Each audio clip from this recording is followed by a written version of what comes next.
right, welcome to Highly Questionable. I'm Bomani Jones. This is somebody else's daddy. He's in Russia. That's Dominique Foxworth. What we got coming up today? I'm excited about reading Kevin Durant's mind, or his eyes, or something. Yeah, let's go. All right, the NBA Finals over. Oh, yes, we got that beat 'em down in Game 1. The most telling part, though, is that the Cavaliers only scored 91 points. The Warriors didn't shoot well in this game. The Cavs just happened to shoot worse. And the biggest thing, the Cavs are a team that does not force turnovers generally. They have the Warriors out there looking like the most precise team in the world. They're great, but you normally can get them to turn the ball over. If the Cavs can't get them to turn the ball over and they turn it over themselves 20-plus times, they're not going to win any games. But how many games are you going to go through where the Warriors just don't turn it over? Yeah, but you said the finals over is the question. They got blown out in the first 2 games last year, too, and they came back and made a finals of it. I think LeBron is 1-7 in Game 1s in the NBA Finals, so it's not completely over, but I watched that game last night.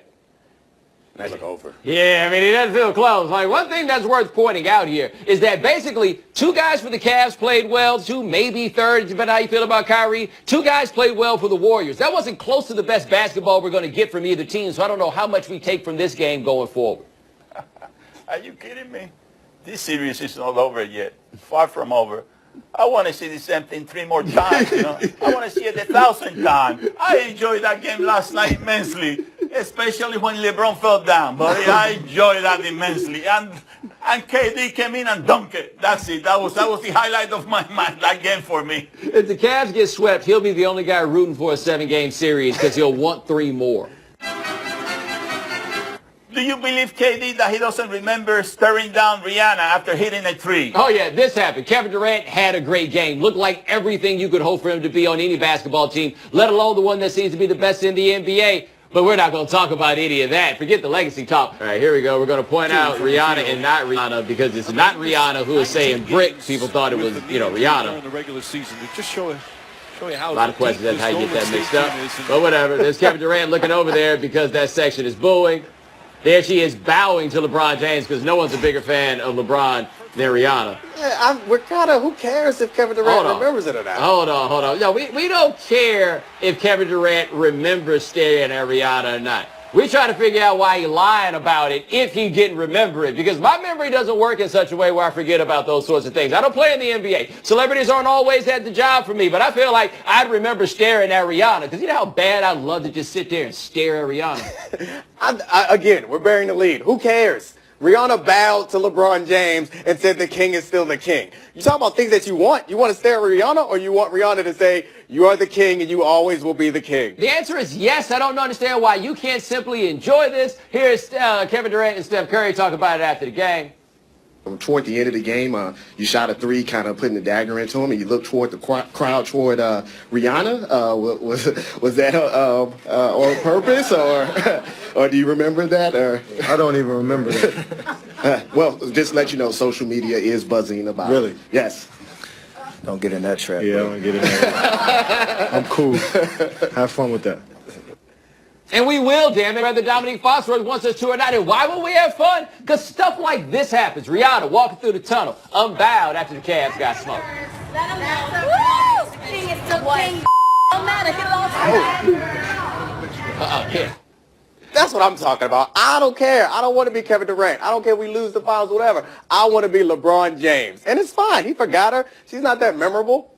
Ring, ring, ring. Yes? Oh, it's Rihanna. What's up, boo? Yeah? Okay, we can talk. We can talk about that after the show. Yeah, I'll give you a call. No sweat. Take care. I gave her that number so she could call me.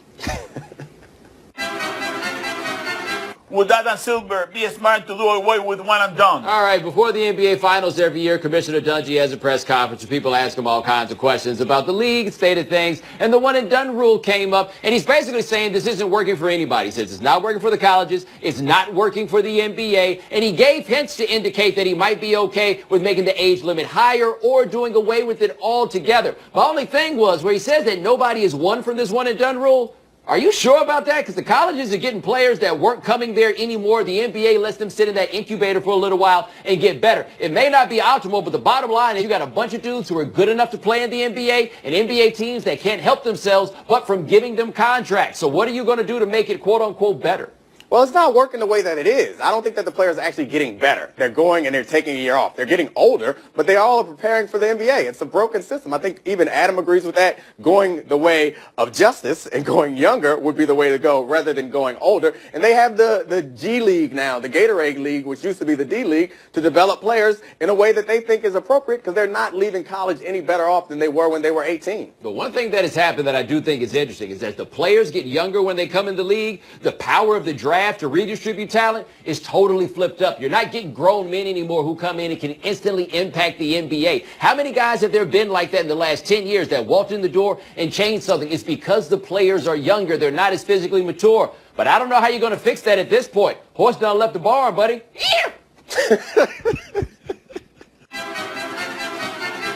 Was it unkind of the Mets to fire Mr. Met, knowing that he was heckled prior to flipping the bird? All right, one of the interesting things about this story is that we don't know who it was in the Mr. Met costume. Therefore, we just keep calling him Mr. Met like there's actually a human being who is Mr. Met. Now, there is a caricature mascot that is known as Mr. Met. There he was right there flipping the bird at a fan. An unnamed source told the New York Post that you got to think about this, where Mr. Met was coming from. It said that Mr. Met was being heckled. Somebody said something about Mr. Met's mama, and Mr. Met and his mama apparently got some things going on right now, and so it hit him in a sore place, and that's where that came from. And in this statement, the unknown source, again, kept calling him Mr. Met. The story is made all the better because we're acting like the mascot is a person. Yes, there's a person, but it's a mascot. You can't give people the bird. I feel like the best part about this is they don't actually have to fire him. We don't know who he is. He has on a helmet. They can let him pretend like he gets fired and bring him back in a couple weeks. That's the right thing to do. In reading the article, it said that the guy who was recording the video claims to not be the heckler, but he said he was recording Mr. Met so that he could document him getting a high five from Mr. Met. Who are you, grown man, who wants to post on social media getting dapped from a mascot? Well, also, run that again. Who is he, Inspector Gadget? What's he going to do, go Gadget arms to get this dap? What dap are you getting from that far away? I think we found the guy who was cussing at Mr. Met. Either him or it's the Coca-Cola company. I don't care what the person says, you know. You shouldn't flip a bird. You should go out there and punch him in the face. That's what you should do. Right in the face. I gotta say, it would be really funny if Mr. Met had come with fists of fury and started beating somebody up in the crowd. Hold on, let's get that picture one more time with Mr. Met with the bird up there, and then just stop and imagine Mr. Met with that grin on his face, just throwing haymakers. Would it be good or bad for the NBA if CP3 signed with the Spurs? All right, Mark Stein a little while ago reported that the Spurs would like to go after Chris Paul when free agency starts, and now Stein is reporting that Chris Paul will definitely be down to listen. The Clippers, of course, can pay him more money, but in this era of we think it's a two-team league, how could you have a problem with there suddenly being a third team that is in the league? In fact, in a lot of ways, it would be what the NBA has said they wanted, a guy leaving a large market to come play for a team in a small market. Look, the Warriors look like they'll be able to walk through the West until who knows when if things are constructed as they are. If the Spurs get Chris Paul, now you have a legitimate, compelling contender to go up against them. How's that bad for the league? Yeah, that's all we need is a storyline. We need something. Last year it was if Durant was going to make them any better or if they were going to get worse adding Durant, which is crazy, but it made us watch. The ratings were up this year. Now this year we have a new storyline. Hopefully, if CP3 goes to the Spurs, then it's, are they really a contender? And then they go to the playoffs, beat them a couple games, and we all forget about how bad this season was. Also, we get the opportunity to watch Chris Paul holler at LaMarcus Aldridge probably once every 5 games. Like, as frustrated as Chris Paul got with DeAndre Jordan, he might not get as frustrated with LaMarcus Aldridge, but you know how it would have gone these playoffs if Chris Paul had to deal with LaMarcus Aldridge being like that. Speaking of Chris Paul and yelling, Popovich famously yells at all of his players any kind of way he wants, no matter who you are. You know who he's not going to yell at? Chris Paul. Of course he should join the Spurs. In that way he will lose in the conference finals, that's all. No, instead of the second round. Progress is what it is. Coming up next on Highly Questionable. Who covers? Oh, nice. Oh, big man. Oh. Dan is so upset he's not here for this. This is like right up his alley. I mean, this is how you should react, right? Not bad at all. Yeah, this is exactly what you should be doing. losing. Time to play the game that is sitting next to someone who plays Swiss cheese defense. Do you question? You give us topics and events, and we question them. Do you question if Shaq is allowed to go back in now? All right, here is JaVale McGee. You know, he's famously got some Shaq beef. Pulling up to the arena here. Let's get a look at this hat. See that hat, Dominique? No. Oh. It's the Shaq Reebok joint. It is a troll on 100. It also looks like an original, like it's been appropriately stepped on and everything else. Put the hat back up there right fast. Like, I would think, though, if I were JaVale McGee, I'd kind of leave this alone because Shaq says that he's going to leave him alone. And there it is right there. You better ball, son. Now, there is one thing. If TNT was calling this game, Shaq would have to talk about JaVale McGee. I think he would enjoy it. This one right here. Oh. I don't know what he was thinking on that one. Like, he got up mad late. You've been in the league way too long to not be running out of the way when that happens. Like Kevin Durant, look at him. Kevin Durant had the right idea. Put that up there one more time. Kevin Durant looked right there and was like, you know what the last thing we need right now is a hero. You don't need, JaVale McGee was like, it's all right, KD, I want to be a hero. You're worried about appearances. The problem is you do not understand that a man with a rat tail like that is not concerned about appearances. He's fine with getting dunked on. Yeah, the dude with the ball spot got the hell out the way there. Do you question if Takaris McKinley is overly excitable? All right, now the young man does get a bit charged up. Remember this when he got drafted? I stuck to it. I made that promise, man. I told her. Before she passed away, I was going to live my dream. I was going to go D1. I was going to get out of Richmond. I was going to get out of Oakland. I was going to go to the NFL. I made that promise to her, man. 30 seconds later, she passed away. And this is what I do it for. This is what I do it for, man. Come on, man. Get to the damn quarterback. We don't get to the quarterback. And I'm here, man. I completed the promise. That means every thing to me. Excuse my language. Man, find me later, man. Find me later, man. This means everything to me. He's, by the way, my favorite rookie by far, and I wish I had met that lady. But now he's gotten his bonus money, signed his deal, and his new bank account looks a little bit different than it used to, and he went on social media to talk about it. 2 commas. Oh, nice. Oh, big man. Oh. Dan is so upset he's not here for this. This is like right up his alley. I mean, this is how you should react, right? Not bad at all. Yeah, this is exactly what you should be doing. I'd be mad if he got on social media and said it's no big deal. Like, it's a big deal. I remember the first time I got a paycheck with 1 comma, and that's how I was behaving, and it was right around that age. If you had given me 2 commas at that age, I'm not sure it would have been like this. Let me run this back, though. I want to show you one thing that is interesting about this, because just because he got a lot of money does not mean he's not in his early 20s, because that is the apartment of a man in his early 20s who was asked to put this all together himself. Like, I don't know who gave him those things on the wall, but I guarantee you turn that thing right around, and you know what's there? An Xbox. Is that a rug on top of a carpet? When I first got drafted, it was in the 3rd round. So, honestly, I was just mad. What you mad for? I was mad. You got paid. I had a little bit of money. It wasn't what I had deserved. That's greedy. I mean, that's called being a football player. Well, I remember working about 35 years in the factory in Hialeah. Wow, way to kill all the fun. Do you question the defense? Oh boy, because they didn't tell us anything. We don't even know what sport this is. Hopefully it's one of them Russia-like countries. 1 Mississippi, 2 Mississippi, Oh, 3 it's definitely America. Oh! Guys, come on, pull that flag. Oh! Big fella. Yeah. Nope. You know the big fella was going down. There you go. Right. Wow. There it is. And That's the the best part. The hot step. Somebody taught that kid right. Whoop! Uh-oh. I got to say, shout out to the big fella for even being over there, right? Like, I mean, that's hustle that allowed him to get into that play to get embarrassed. I think that I have seen that kind of defense before. Oh, yeah. Trying to figure out where. Oh, there he is. There he is. Again, from where were you watching that defense? You see the dot? Wait, the blurry one. That one right there. That's you. The thing about that picture that makes it so great, put it back on the screen. Oh, we got to go to it again? It's not like we go into like that time that Barry Sanders gave it to you, right? Like, we're not even talking about the time that Clinton Portis gave it to you. Oh, my God. It is Michael, the Burner Turner. It's not giving it to. It was a missed tackle. I didn't get juked. Although, it's hard to get up when you got all these commas in your bank account. They weigh you down. Wait a minute, that was before your extension. Hey, that's semantics. It was still one comma. It might have been two by then. Barely. Highly questionable is broadcast from the Clevelander Hotel on beautiful South Beach, Miami. Time to play the game that is hanging with these two favorite songs. See? Or no? Genetics are a funny thing. You tell us what to watch on TV tonight, we'll tell you if we're intrigued or not. Sunday on ESPN, E60.